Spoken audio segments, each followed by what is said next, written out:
নমস্কাৰ বন্ধু বান্ধৱীসকল আপোনালোকৰ কাৰণে আৰু এটা ভিডিঅ' লৈ আহিছো আপোনালোকে এক্সেছ ডিপাৰ্টমেণ্টত কেনেকৈ আবেদন কৰিব এই ভিডিঅ'টো সম্পূৰ্ণকৈ দেখিলে আপোনালোকে আপোনাৰ মোবাইলতে আবেদন কৰিব পাৰিব আপোনাৰ যদি এনসিসি নাই তেনেহলে আপুনি কেনেকৈ আবেদন কৰিব লাগিব আজিৰ ভিডিঅ'টোত আপুনি দেখিব পাৰিব ভিডিঅ'টো ষ্টাৰ্ট কৰাৰ আগতে আপোনালোকে যদি এই চেনেলটো সাবস্ক্ৰাইব কৰা নাই তেনেহলে চেনেলটো সাবস্ক্ৰাইব কৰি ল'ব এনেকুৱা ধৰণৰ ভিডিঅ' পোৱাৰ কাৰণে আৰু আপোনাৰ আবেদন কৰাৰ সময়ত কিবা যদি প্ৰবলেম হয় তেনেহলে মোক WhatsApp গ্ৰুপত কন্টাক্ট কৰিব মই WhatsApp গ্ৰুপৰ লিংক এইটো ভিডিঅ'ৰ ডেসক্ৰিপচনত দি ৰাখিম আপোনালোকে যদি নটিফিকেশন ডিটেইলছ ভিডিঅ'টো দেখা নাই আপোনালোকে এইটো ভিডিঅ' চালে লাষ্টত আহি যাব আপোনালোকে এই ভিডিঅ'টো চাই ল'ব আপোনালোকে এইটো ওয়েবসাইটৰ লিংক ডেসক্ৰিপচনত পাই যাব আপোনালোকে তাৰ পৰা ডাইৰেক্ট এইটো ওয়েবসাইটত আহি যাব আপোনালোকে তাৰ পিছত আপোনালোকে এটা কাম কৰিব থ্ৰী ডটত ক্লিক কৰি ডেস্কটপ সাইটটো অন কৰি ল'ব মই ডেস্কটপ সাইটটো অন কৰি আছো তাৰ পিছত আপোনালোকে অলপ তলত স্ক্ৰল কৰিলে দেখিব পাৰিব এপ্লাই অনলাইন ইয়াতে ক্লিক কৰিব লাগিব আপোনালোকে ইয়াতে ক্লিক কৰিব তাৰ পিছত ইয়াতে দুটা অপচন আহিব এটা হল ৰেজিষ্টাৰ আৰু এটা হল লগইন আপোনালোকে যদি প্ৰথমত ৰেজিষ্টাৰ কৰা নাই তেনেহলে ৰেজিষ্টাৰটো কৰি ল'ব মোৰ হেতু ভিডিঅ' দিয়া আছে এইটো ভিডিঅ'ৰ ডেসক্ৰিপচনত পাই যাব আপোনালোকে হেতু ভিডিঅ' চাই ৰেজিষ্টাৰটো কৰি ল'ব মই লগইন কৰি আছো মোৰ আগতে ৰেজিষ্টাৰ কৰা আছে হেইকনে লগইন কৰি আছো লগইন কৰাৰ পিছত আপোনালোকে ইয়াতে মোবাইল নম্বৰ আৰু ডেট অফ বাৰ্থ দি লগইনটো কৰি ল'ব মই প্ৰথমত লগইনটো কৰি লও তাৰ পিছত আপোনালোকক দেখাই আছো লগইন হোৱাৰ পিছত এনেকৈ আহিব আপোনালোকে অলপ তলত স্ক্ৰল কৰিলে দেখিব পাৰিব এপ্লাই লিংক দিয়া আছে আপোনালোকে অলপ তলত স্ক্ৰল কৰিব ইয়াতে আপোনালোকে 2 নম্বৰ অপচনত যেটো লিংক দেখি আছে এপ্লাইৰ হেইটোত ক্লিক কৰিব আপোনালোকে এই এপ্লাইত ক্লিক কৰিব এপ্লাইত ক্লিক কৰাৰ পিছত প্ৰথম স্টেপটো ওপেন হৈ যাব আপোনালোকৰ সন্মুখত আপোনালোকৰ ইয়াতে হুদি আছে যে আপোনালোকৰ এনসিসি সাৰ্টিফিকেট আছে নেকি আপোনালোকৰ যদি এনসিসি সাৰ্টিফিকেট আছে তেনেহলে ইয়েস কৰিব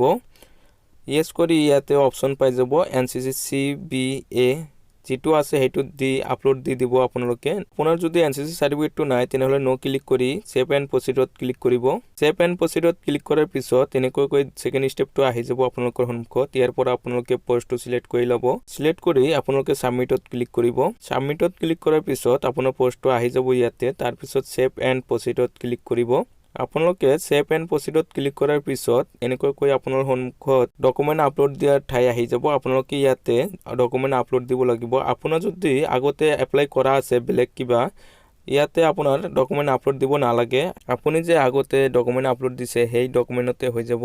আৰু যদি আপুনি আগতে এপ্লাই কৰা নাই তেনেহলে আপুনি ইয়াতে ডকুমেন্ট আপলোড দি দিব আপুনি ইয়াতে ডকুমেন্ট বিলাক ফটো মাৰি পিডিএফ বনাব তাৰ পিছত ইয়াতে আপলোড দিব মোৰ ইয়াতে চেঞ্জ লিখা আছে আপোনাৰ তাতে আপলোড লিখা থাকিব তেনেহলে আপোনালোকে আপলোড দিব আৰু সেই ডকুমেন্ট বিলাক ভিউ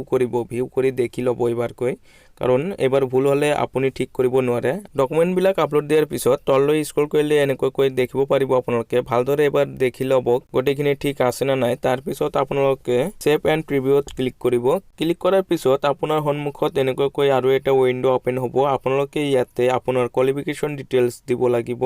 আপোনালোকে ইয়াতে কোৱালিফিকেশন ডিটেইলছটো দিব আৰু মাৰ্কশিট বিলাক আপলোড দি দিব দিয়াৰ পিছত আপোনালোকে সেভ এণ্ড প্ৰিভিউত ক্লিক কৰিব ক্লিক কৰাৰ পিছত আপোনাৰ সন্মুখত গোটেই ফৰ্মটো এবাৰ প্ৰিভিউ হৈ যাব আপোনালোকে এই ফৰ্মটো ভালদৰে দেখি লব গোটেইখিনি ঠিক আছে না নাই ডিটেইলছ আপোনালোকে দেখাৰ পিছত অলপ তলত স্ক্ৰল কৰিব স্ক্ৰল কৰিলে দেখিব পাৰিব ইয়াতে এটা অপচন আছে কনফাৰ্ম আপোনালোকে এই কনফাৰ্মত ক্লিক কৰিব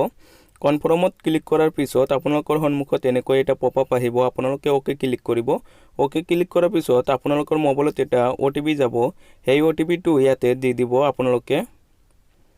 মই ওটিপিটো দি আছো ওটিপিটো দিয়াৰ পিছত আপোনালোকে সাবমিটত ক্লিক কৰিব